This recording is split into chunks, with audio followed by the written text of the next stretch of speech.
ನಮ್ಮ ಅತ್ತೆ ಮಾವ ಮದುವೆಯಾಗಿ 50ನೇ ವರ್ಷ, ನಮ್ಮ ಮದುವೆಯಾಗಿ 25ನೇ ವರ್ಷ. ಆ ಹಿನ್ನೆಲೆಯಲ್ಲಿ ನಮ್ಮ ಮನೆಯವರು ಚನ್ನಕೇಶವ ಕಲ್ಯಾಣೋತ್ಸವ ಮಾಡಿಸ್ಬೇಕು ಅಂತ ಸಂಕಲ್ಪ ಮಾಡಿದರು. ಅದರಂತೆ ಚನ್ನಕೇಶವ ಕಲ್ಯಾಣೋತ್ಸವ ನಡೀತಾ ಇದೆ. ಹಿಂದೂ ಧರ್ಮದ ಅಂತಿಮ ಪ್ರಾರ್ಥನೆಯೇ ಲೋಕ ಕಲ್ಯಾಣ. ಸನಾತನ ಧರ್ಮದಲ್ಲಿ ಲೋಕ ಕಲ್ಯಾಣ ಬಿಟ್ಟು ಬೇರೆ ಏನು ಪ್ರಾರ್ಥನೆ ಅಂತಿಮಗೊಳ್ಳದೆ ಲೋಕ ಕಲ್ಯಾಣದ ಮೂಲಕ. ನಾನು ಅದಕ್ಕೆ ಈ ಸಂದರ್ಭದಲ್ಲಿ ಉತ್ತರ ಕೊಡಕ್ಕೆ ಹೋಗಲ್ಲ. ಹಿಂದೂ ವಿರೋಧಿಗಳು, ಹಿಂದುತ್ವದ ವಿರೋಧಿಗಳು, ರಾಜಕೀಯ ಕಾರಣಕ್ಕೆ ವಿರೋಧ ಮಾಡುವರು, ಇವೆಲ್ಲವೂ ಶಾಶ್ವತವಾಗಿರೋದಲ್ಲ. ಅವರು ಆ ವಿರೋಧದ ಮೂಲಕ ರಾಷ್ಟ್ರದ ಪ್ರಗತಿಗೆ ಅಡ್ಡಿಯಾಗ್ತಾರೆ. ಯಾಕೆ ಅಂತಂದರೆ ಸನಾತನ ಧರ್ಮ ಸರ್ವೇ ಜನೋ ಸುಖಿನೋ ಭವಂತು ಅಂತ ಬಯಸಿದ್ದು, ವಸುದೈವ ಕುಟುಂಬಕಂ ಅನ್ನುವಂಥ ಮಂತ್ರವನ್ನು ಕೊಟ್ಟಿದ್ದು ಜಗತ್ತಿಗೆ ಸನಾತನ ಧರ್ಮ ಎಲ್ಲರಲ್ಲೂ ಭಗವಂತನ ಕಾಣ್ತಕ್ಕಂಥ ಉದಾತ್ತ ದಾರ್ಶನಿಕ ತತ್ವ.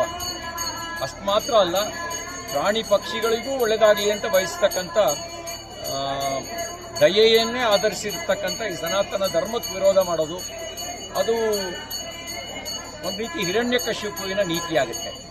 ಹಿರಣ್ಯಕಶಿಪುವಿನ ನೀತಿಯನ್ನು ಯಾರು ಅನುಸರಿಸ್ತಾರೋ ಅವ್ರ ಮನೆಯಲ್ಲೇ ಪ್ರಹ್ಲಾದ ಹುಟ್ಟು ಬರ್ತಾನೆ. ಹಾಗಾಗಿ ಆ ವಿರೋತ್ಸವರ ಒಳಗಡೆನೆ ಭಗವಂತನ ದರ್ಶನ ಮಾಡುವಂಥ ಕೆಲಸ ನಡೆಯುತ್ತೆ.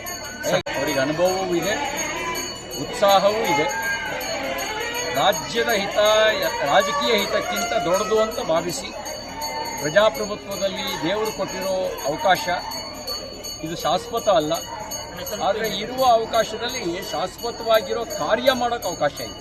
ಜನ ನೂರಾರು ವರ್ಷಗಳ ಕಾಲ ನೆನಪಿಟ್ಕೊಳ್ಳೋ ರೀತಿಯಲ್ಲಿ ಕೆಲಸ ಮಾಡೋಕ್ಕೆ ಅವಕಾಶ ಇದೆ. ಕೆಲಸ ಮಾಡಲಿ. ಸವಾಲುಗಳಿದ್ದಾವೆ. ಆ ಸವಾಲುಗಳು ಬರೀ ರಾಜಕೀಯ ಸವಾಲುಗಳಲ್ಲ. ರಾಜಕೀಯ ಸವಾಲುಗಳಿಗೆ ಮಾತ್ರ ಉತ್ತರ ಕೊಡ್ತಾ ಹೋದರೆ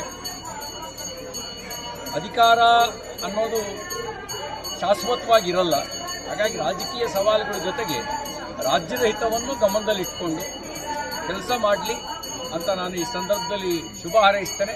ಒಳ್ಳೆಯ ಕಾರ್ಯಕ್ಕೆ ನಾವು ಅವರಿಗೆ ಜೊತೆಗೆ ನಿಲ್ತೇವೆ. ವಿರೋಧ ಪಕ್ಷ ಅಂದರೆ ಬರೀ ವಿರೋಧ ಮಾಡೋದು ಮಾತ್ರ ಅಲ್ಲ, ವಿರೋಧ ಪಕ್ಷ ರಚನಾತ್ಮಕವಾಗಿ ಒಳ್ಳೆಯ ಕಾರ್ಯ ಮಾಡಿದಾಗ ಅವರಿಗೆ ಬೆಂಬಲಕ್ಕೆ ನಿಂತು, ರಾಜ್ಯದ ಹಿತದ ಪ್ರಶ್ನೆ ಬಂದಾಗ ಒಟ್ಟಾಗಿ, ರಾಜ್ಯದ ಹಿತದ ವಿರುದ್ಧವಾಗಿ ಹೊರಟಾಗ ಅದನ್ನು ವಿರೋಧಿಸಿ ಎದುರಿಸಿ ರಾಜಕಾರಣ ಮಾಡಬೇಕಾಗತ್ತೆ.